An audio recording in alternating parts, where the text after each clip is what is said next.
Continuamos. Vamos a hablar sobre la filtración de mensajes privados a propósito del presidente de Estados Unidos, Donald Trump, que difundió mensajes privados que recibió de Emmanuel Macron y del secretario general de la OTAN en medio de tensiones diplomáticas. ¿Cuáles son estas repercusiones? Vamos a analizar este tema con Pablo Villalba, director de la Escuela de Comunicación de la UID. Buenos días, bienvenido. Buenos días, Yesenia. Un gusto. Repercusiones ante esta filtración de mensajes privados, en este y en todos los casos, ¿no? Bueno, hay que recordar el tiempo en el que vivimos. No es lo mismo que hace 20, 40, 50 años. Si nos ponemos a pensar cuánto tiempo tomaba para que un boletín de prensa se haga por parte de un organismo, y todavía más un organismo supranacional como las Naciones Unidas, la OTAN o la Unión Europea, no se compadece de la velocidad con la que podemos comunicarnos el día de hoy. Es decir, con un tuitazo, un presidente de la República puede hacer muchísimas cosas, tomar decisiones, causar polémica también, o simplemente confrontar con una situación que le pueda resultar incómoda a él, a título personal o su país. Claro. Y en este caso, ¿tuvo que haber objetivos de fondo? Bueno, por supuesto. En este caso, el presidente de los Estados Unidos tuvo una divergencia de criterio con los mandatarios europeos y decidió actuar directamente, comunicándose directamente con el público, que es algo tan importante que no podía ocurrir hace 20, 30 o 50 años. Fue una estrategia.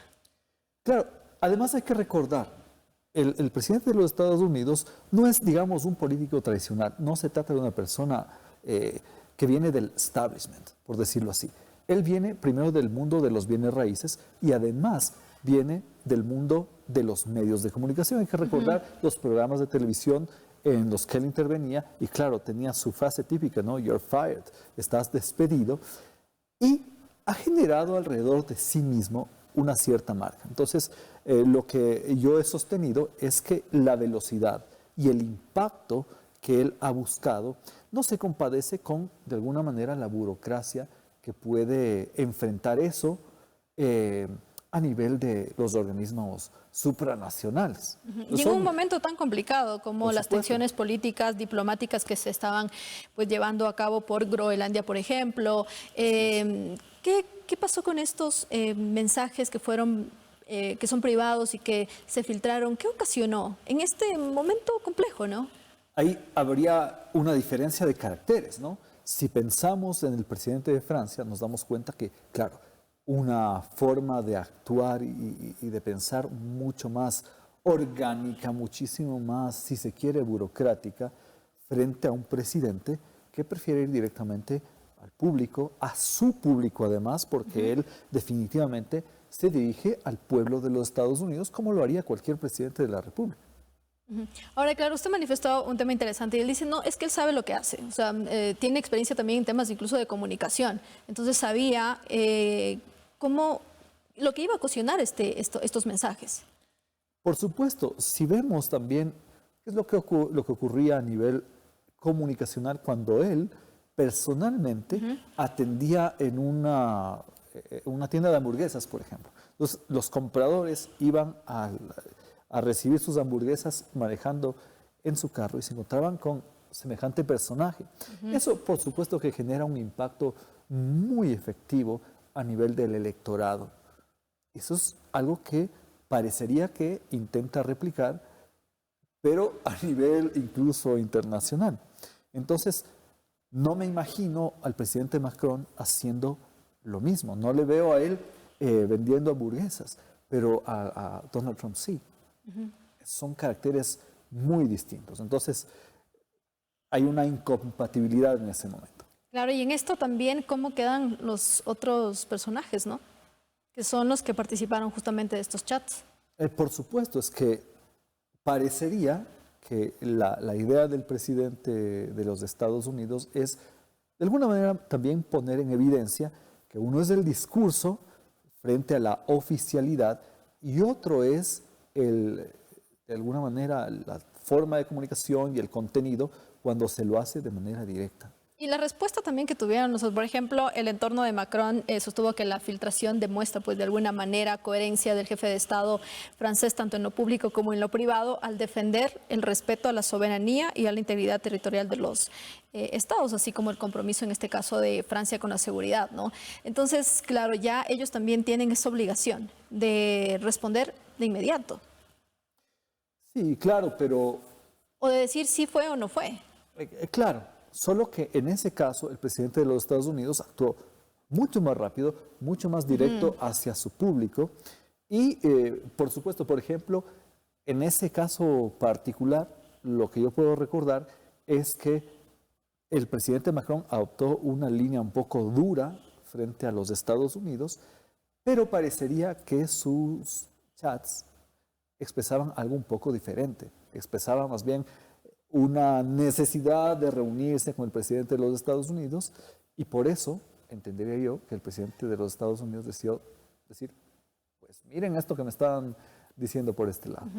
Ahora, comunicacionalmente, ¿cómo usted lo calificaría? Yo creo que es una muestra de los tiempos que estamos viviendo, ¿no? Claro que es mucho más fácil no pasar por esta espiral de filtros interminables de gente que revisa y revisa y revisa mensajes, sino hablar directamente con un clic, con un posteo, lo que antes se llamaba un tuiteo, directamente con la ciudadanía y generar el impacto que el personaje público desea. Entonces, es increíble que esto pueda pasar.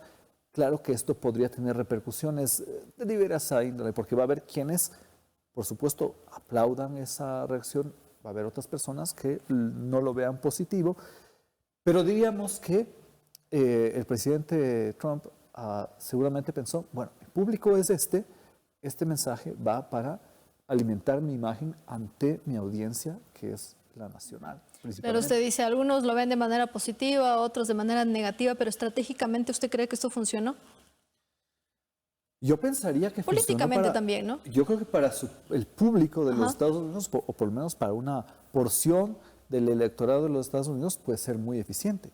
También habría que ver con el tiempo cómo se proyectan las encuestas y las opciones políticas de esa figura política, solo que él no puede candidatizarse a la reelección. Entonces, tendría que verse cómo le afecta a la tendencia política a la que él pertenece, ¿no? ¿Qué repercusiones negativas, por ejemplo, podrían haber? Habrá un grupo de países que no... La confianza, ¿puede ser? Que no tengan o la confianza o que no consideren que fue algo adecuado. Entonces, bueno, yo diría que antes que en el entorno político en sí, podría afectarse la percepción sobre el personaje y tal vez sobre el país al que representa. Y eso ya tendría que verse con muchos estudios a largo plazo, ¿no? Por ejemplo, cómo está evolucionando la marca país de los Estados Unidos. A lo mejor para bien, a lo mejor para mal. Las estadísticas tendrán la última palabra realmente en este tema. ¿Qué pudo haber priorizado, no? En temas de comunicación y en temas políticos, porque esto fue un momento bastante complejo. ¿Qué cree usted que priorizó? ¿El mensaje directo con la ciudadanía? Yo pienso que sí. Pienso que priorizó una demostración de fortaleza, de seguridad, de liderazgo, ¿no? Frente a una situación en la que, lo ha dicho abiertamente, buscaba una solución a un conflicto internacional en el que se priorizaba la seguridad de un país en específico. Pablo, ¿qué tan estratégico es filtrar mensajes privados en escenarios políticos? Saliéndonos un poco de lo de Estados Unidos, haciéndolo de manera general.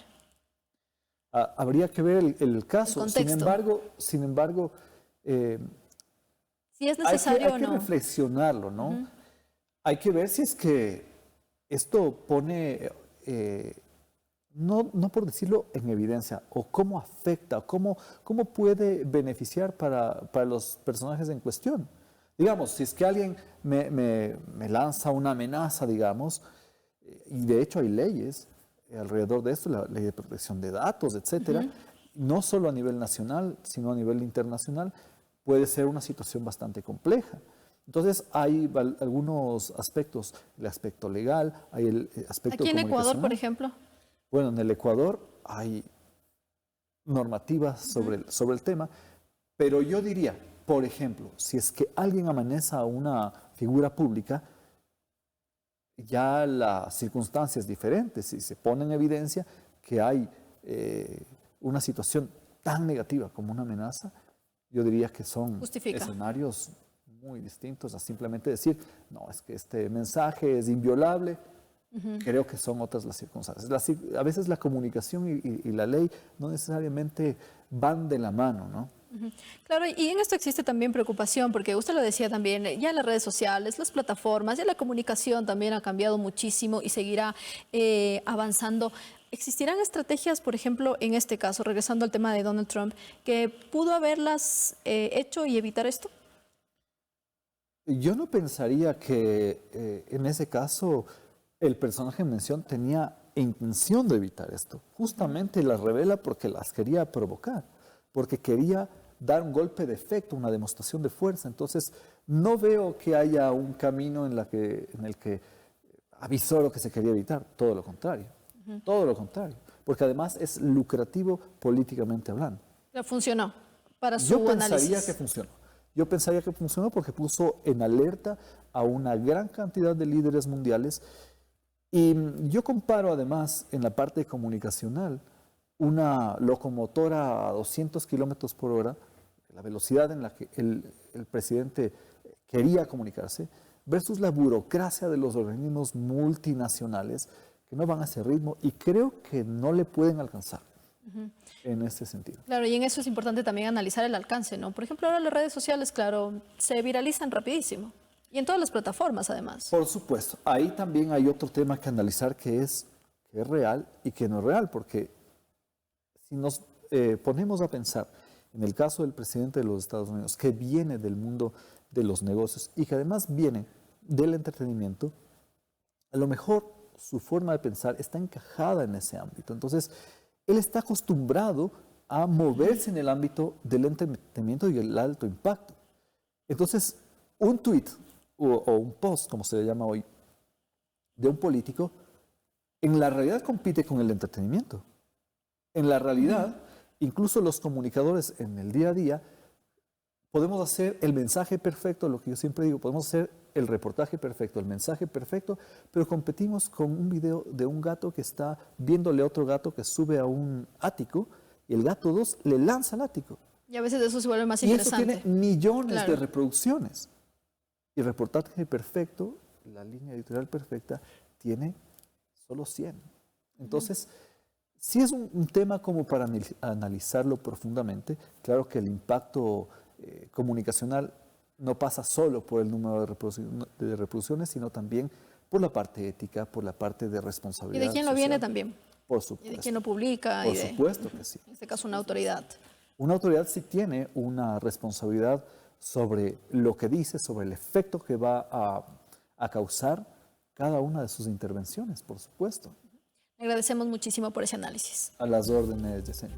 Conversamos con Pablo Villalba, director de la Escuela de Comunicación de la UID, filtración de mensajes privados, y hemos puesto el caso de Donald Trump, que difundió los mensajes privados que recibió de Emmanuel Macron y también del secretario general de la OTAN. Nos vamos a una pausa, volvemos.